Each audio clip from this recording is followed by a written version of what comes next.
வணக்கம். இப்போ வந்து நான் காளான் பிரியாணி செய்ய போறேன். ரொம்ப சிம்பிளான மெத்தடு.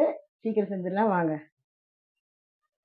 இப்போ வந்து தேவையான அளவு குக்கரில் எண்ணெய் விட்டுக்கிறேன்.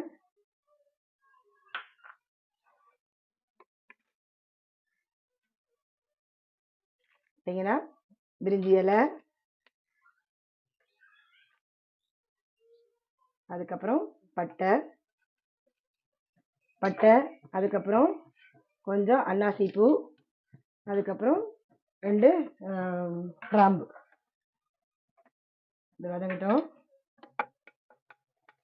இதில் வந்து நம்ம பொடியாக நறுக்கின வெங்காயத்தை போட்டுருவேன். அதுக்கப்புறம் கூடவே ஒரு பச்சை மிளகா,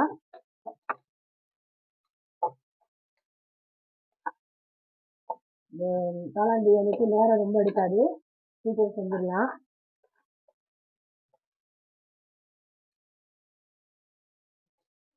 நான் வந்து இதோடையே இஞ்சி பூண்டு இடிச்சு வச்சிருக்கேன், அதை வந்து ஒரு ஸ்பூன் அளவுக்கு இதில் போட்டுருவேன்.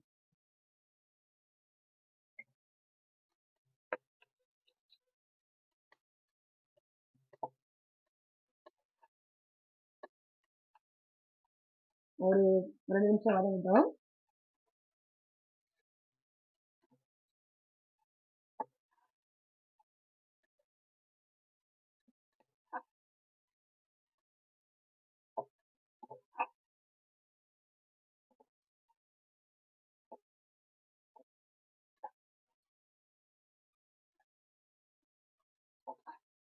இப்போ இது நல்லா வதங்கிருச்சு. இதில் வந்து ஒரு தக்காளி,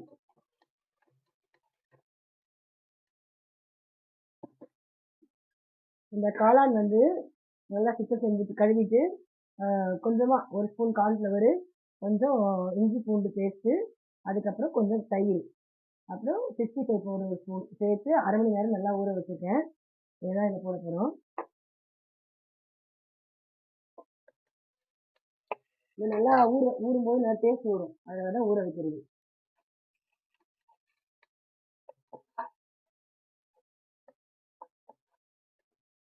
இந்த காளான் வந்து நம்மளுக்கு டிபார்ட்மெண்ட் ஸ்டோர்லேயும் நிறைய கிடைக்குது, காய்கறி கடையிலும் நிறைய கிடைக்குது. இந்த இதில் தான் வாங்கினேன் நான். அதனால காய்கறி கடையிலும் நல்லா ஃப்ரெஷ்ஷாக கிடைக்குது, டிபார்ட்மெண்ட் ஸ்டோர்லேயும் ஃப்ரிட்ஜில் வச்சுருக்காங்க.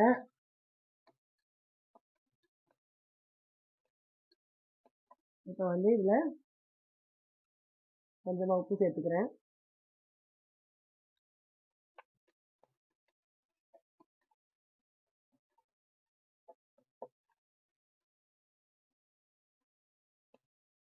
இதில் வந்து அதுக்கு அடுத்தது பார்த்தீங்கன்னா புதினா வந்து ஒரு கைப்பிடி அளவு புதினா,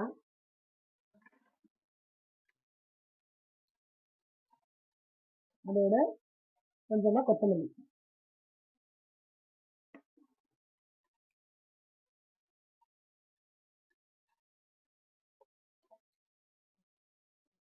இப்போ வந்து அதோட பார்த்தீங்கன்னா தயிர் வந்து ஒரு சின்ன கப்பில் எடுத்து வச்சுருக்கேன், அந்த தயிரை சேர்த்துருவேன்.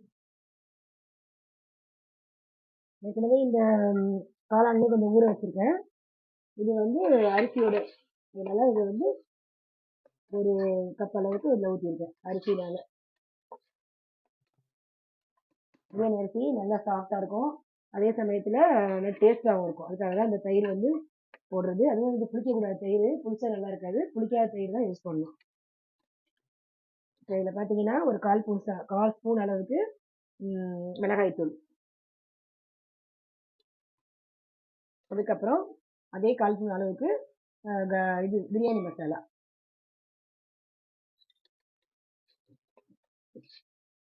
உங்களுக்கு காரம் எவ்வளோ தேவையோ அந்த அளவுக்கு போட்டுக்கோங்க. பார்த்தீங்கன்னா இந்த அளவு இதில் வந்து 2 அளவு டம்ளர் வந்து அரிசி எடுத்திருக்கேன். நல்லா வந்து கழுவிட்டு 20 நிமிஷம் நல்லா ஊற வச்சேன். 1/2 மணி நேரம் ஊற வச்சுக்கலாம். 20 நிமிஷம் நான் ஊற வச்சுருக்கேன். இதில் வந்து 2 டம்ளர்னா வந்து 2 போது அதே அளவு 5 டம்ளர் நம்ம எடுக்கணும் தண்ணி. இப்போ வந்து இந்த அரிசியில் போட்டுறேன்.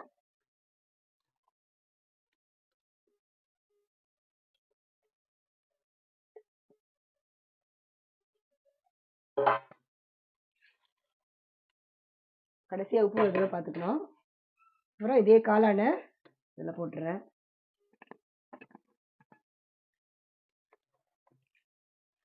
ஒரு கலக்கிட்டு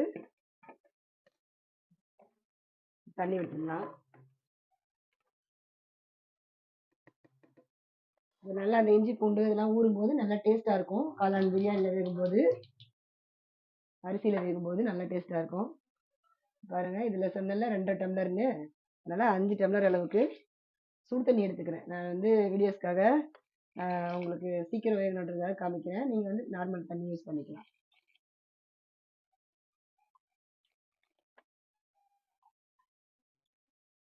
5 டம்ளர் எடுத்துருக்கேன். இது நல்லா கொதிக்கிட்டோம். கொதிச்ச உடனே நம்ம மூடி போடலாம்.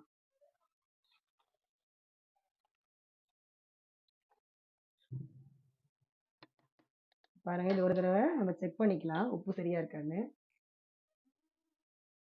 உப்பு கரெக்டாக இருக்குது. இப்போ இது வந்து கொதி வரட்டும் நல்லா. அதுக்குள்ளே வந்து காளான் பிரியாணி வந்து உங்களுக்கு இன்னொரு முறையிலையும் செய்யலாம்.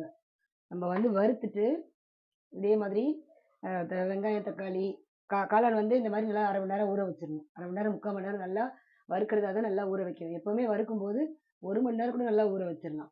அப்போ தான் நல்லா டேஸ்ட் நல்லா வரும். அதில் 65 பொரிக்கும் போது ரொம்ப நல்லாயிருக்கும். அதில் வந்து நீங்கள் பார்த்தீங்கன்னா என்னென்ன நல்லா இஞ்சி பூண்டு பேஸ்ட்டு, அப்புறம் வந்து காளான் வந்து ரொம்ப பெருசு பெருசாக போட வேண்டியதில்லை. 4 இல்லைன்னா அப்படியே 5 துண்டா 6 துண்டா நாங்கள் குட்டி குட்டியாக கட் பண்ணிக்கலாம். கட் பண்ணிவிட்டு நீங்கள் அதில் வந்து இஞ்சி பூண்டு, அதுக்கப்புறம் தயிர், லெமன், அப்புறம் கரம் மசாலா கொஞ்சம், 65 மசாலா, தனி மிளகாய் தூள், அதுக்கப்புறம் வந்து நீங்கள் வீட்டிலே ரெடி பண்ண கரம் மசாலா, எந்த மசாலா கரம் மசாலா இல்லை வந்து 65 மசாலா, அதெல்லாம் வந்து நம்ம வீட்டிலே ரெடி பண்ணோம்னா சூப்பராக இருக்கும். அது நம்ம முடியலன்னும் போது வெளியில் வாங்கி தான் போட வேண்டியதாக இருக்குது. அதை போட்டுக்குங்க. அதுக்கப்புறம் வந்து உப்பு தேவையான அளவு சேர்த்து 1/2 மணி நேரம் நல்லா நீங்கள் நல்லா ஊற வச்சிருங்க. கார்ன்ஃப்ளவர் மாவும் சேர்த்து நல்லா ஊற வச்சிடணும். ஊற வச்சுட்டு எடுத்து இந்த மாதிரி நல்லா ஃப்ரை பண்ணிவிட்டு எடுத்து வச்சுட்டு நீங்கள் பிரியாணிக்கு ரெடி பண்ணணும். பிரியாணிக்கு நார்மலாக எப்போ ரெடி பண்ணுற மாதிரியே இதே மாதிரி ரெடி பண்ணிடணும். பண்ணிவிட்டு வெங்காயம் இருக்குது பார்த்தீங்களா, நல்லா நீல வாக்கில் இந்த கொதி வரட்டும், மூடி போட்டுடணும். நம்ம என்ன பண்ணோம், வெங்காயத்தை வந்து நல்லா நீல வாக்கில் நல்லா பொடியாக கட் பண்ணிடணும். பொடியாக கட் பண்ணிவிட்டு அதை வந்து பொரித்து எடுத்து வச்சுக்கணும். பொரித்து எடுத்து வச்சுட்டு நீங்கள் இந்த மாதிரி பிரியாணி ரெடி பண்ணணும். வெங்காயம் தக்காளி இஞ்சி பூண்டு இந்த மாதிரி அரிசி அப்புறம் வந்து இதெல்லாம் போட்டு கரெக்டான அளவு தண்ணி வச்சு நீங்கள் வந்து அப்படியே கரெக்டான அளவுக்கு அரிசி வெந்து வரும்போது என்ன செய்யணும், நீங்கள் வந்து அதில் அந்த கார்ன்ஃப்ளவர் பொரிச்சதை எடுத்து அப்படியே மேலே வச்சுட்டு அந்த வெங்காயத்தூளை அப்படியே மேலே வச்சுட்டு ஒரு 10 நிமிஷம் நல்லா மூடி போட்டு அப்படியே சிம்மில் வச்சு அப்படியே வச்சிடணும். எடுத்து சாப்பிட்டீங்கன்னா சூப்பராக இருக்கும். அதோடு எடுத்து சாப்பிடும்போது நல்ல டேஸ்ட்டாக இருக்கும், அருமையாக இருக்கும்.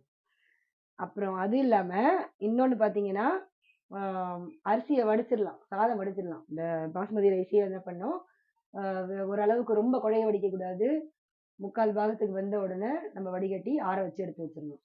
அரிசியை சாதத்தை எடுத்து வடிகட்டி நல்லா ஆற வச்சு எடுத்து வச்சிடணும்.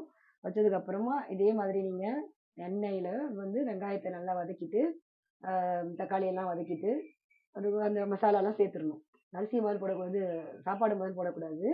நீங்கள் வந்து அரிசி சாப்பாடு எடுத்து வச்சுட்டு ஆற வச்சுருக்கோம் இல்லையா, அதை வந்து இந்த மசாலாவெல்லாம் போட்டதுக்கு அப்புறமா நீங்கள் வந்து அதை போடணும்.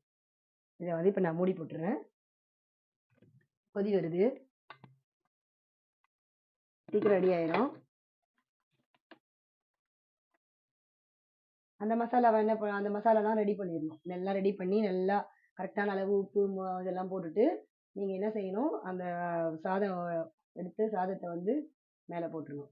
போட்டுட்டு அதுக்கப்புறம் ஃப்ரை பண்ணி வச்சுருந்த காளான் 65 எடுத்து மேலே போட்டுடணும். அதுக்கப்புறம் மறுபடியும் இன்னும் கொஞ்சம் சாதத்தை எடுத்து மேலே போட்டுடணும். மறுபடியும் வந்து அந்த காளான் வந்து மேலே போட்டுடணும். போட்டுட்டு லைட்டாக லெமனை வந்து பிழிஞ்சு விட்டுடணும். பிழிஞ்சிட்டு அதுக்கப்புறம் வந்து நீங்கள் நெய் சேர்த்து 5 நிமிஷம் மூடி போட்டு இறக்கிடணும்.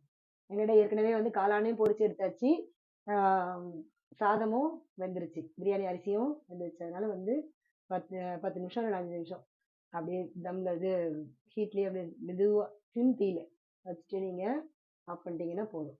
எடுத்து ஒரு 5 நிமிஷம் கழிச்சு சாப்பிட்லாம். சூப்பர் டேஸ்ட்டாக இருக்கும். இந்த வெங்காயத்தெல்லாம் மேலே தூவி விட்டுருங்க.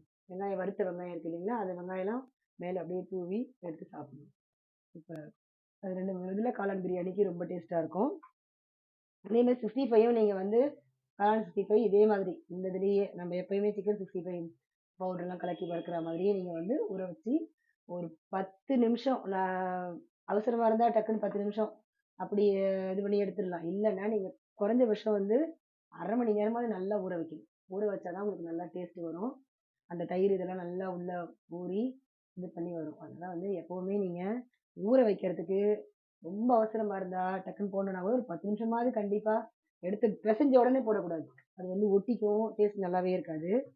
அதனால நீங்க வந்து ஒரு 10 நிமிஷமாவது நல்லா ஊற வச்சு அதுக்கப்புறமா பண்ணணும். அப்பதான் சூப்பர் டேஸ்டா இருக்கும். ஒரே ஒரு 5 நிமிஷம் வெயிட் பண்ணலாமா? பார்க்கலாம் எப்படி இருக்கு.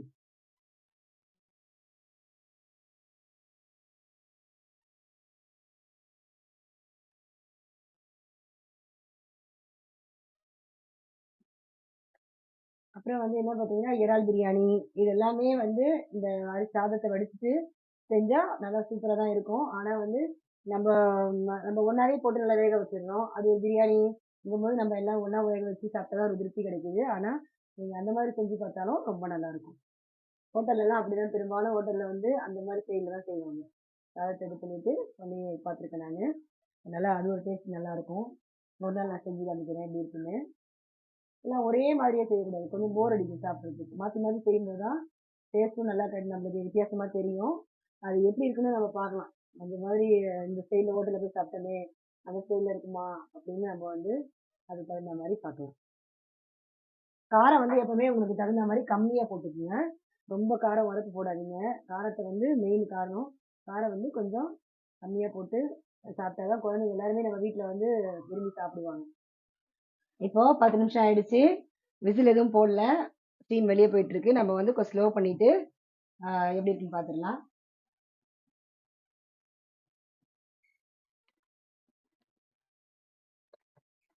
கொஞ்சம் திறக்கும் போது கொஞ்சம் பொறுமையாக திறக்கணும். நல்லாவே ஸ்லோ பண்ணிடணும், இல்லைன்னா ஆஃப் பண்ணிட்டு தரங்க. அவசரப்பட்டு எப்போ திறக்கக்கூடாது.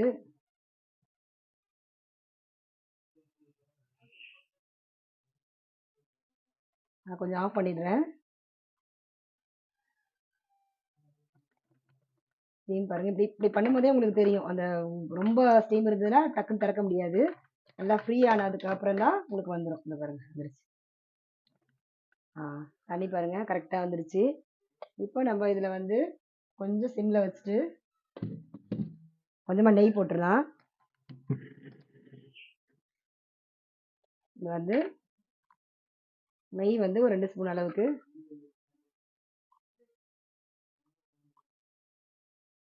நெய் வந்து ஒரு 2 ஸ்பூன் அளவுக்கு நெய் ஊற்றிடுறேன்.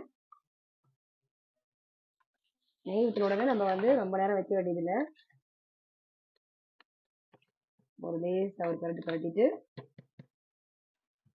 ஒரே நிமிஷம்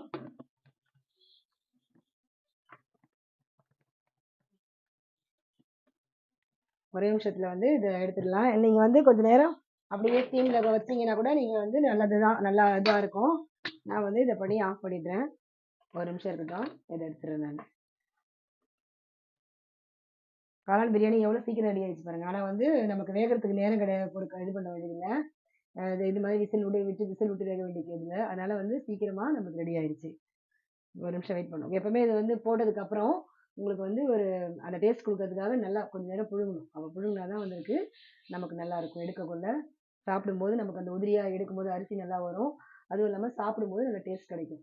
ரொம்ப டக்குன்னு எடுத்துட்டோம்னா அப்படியே குழ குழன்னு அப்படியே வர மாதிரி இருக்கும். அதனால கொஞ்சம் பொறுமையாக எடுத்தீங்கன்னா நல்லாயிருக்கும். ஸ்டீம் வந்து நல்லா போகணும். அதே சமயத்தில் இது வந்து நல்லா தம் ஆகி நல்லா அப்படியே தான் உதிரியாக வரும். நான் உங்களுக்காக சீக்கிரம் காமிக்க வேண்டியதாக இருக்குது, அதனால எடுக்கிறேன். ஏன்பா இதா வந்துட்டேன் சாமி, எடுத்துறப்பா. எடுத்து வரமா ஒரே நிமிஷம் சாமி. இஞ்சி டீ ரெடி ஆகிட்டே இருக்குப்பா, எடுத்துறேன். இதான் வந்துட்டேன் சார். பாருங்க, இப்போ பாருங்க அப்படி கரெக்டாக வந்துருச்சு. இல்லை கொஞ்சம் நேரம் கூட நீங்கள் வச்சிருக்கலாம்.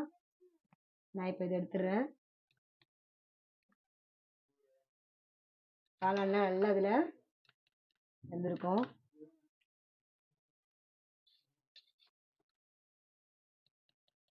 இல்லை கொஞ்சம் நேரம் கூட நீங்கள் புழுங்க விட்டீங்கன்னா நல்லாயிருக்கும். அரிசி நல்லா உதிரியாக நல்லா வரும். உங்களுக்கு காளான் வந்து எந்த அளவுக்கு எடுக்கிறீங்களோ அந்த அளவுக்கு நீங்கள் அரிசி போட்டிங்கன்னா அது நல்லா காளான் வந்து நிறையவே இருக்கும். இதனால வந்து காளான் வந்து கொஞ்சம் அரிசியை விட கொஞ்சம் நிறையவே போடுங்க. சூப்பராக காளான் பிரியாணி ரெடி ஆயிடுச்சு. நாளைக்கு வேற ஒரு சமையலோட உங்களை பார்க்குறேன். பாய்.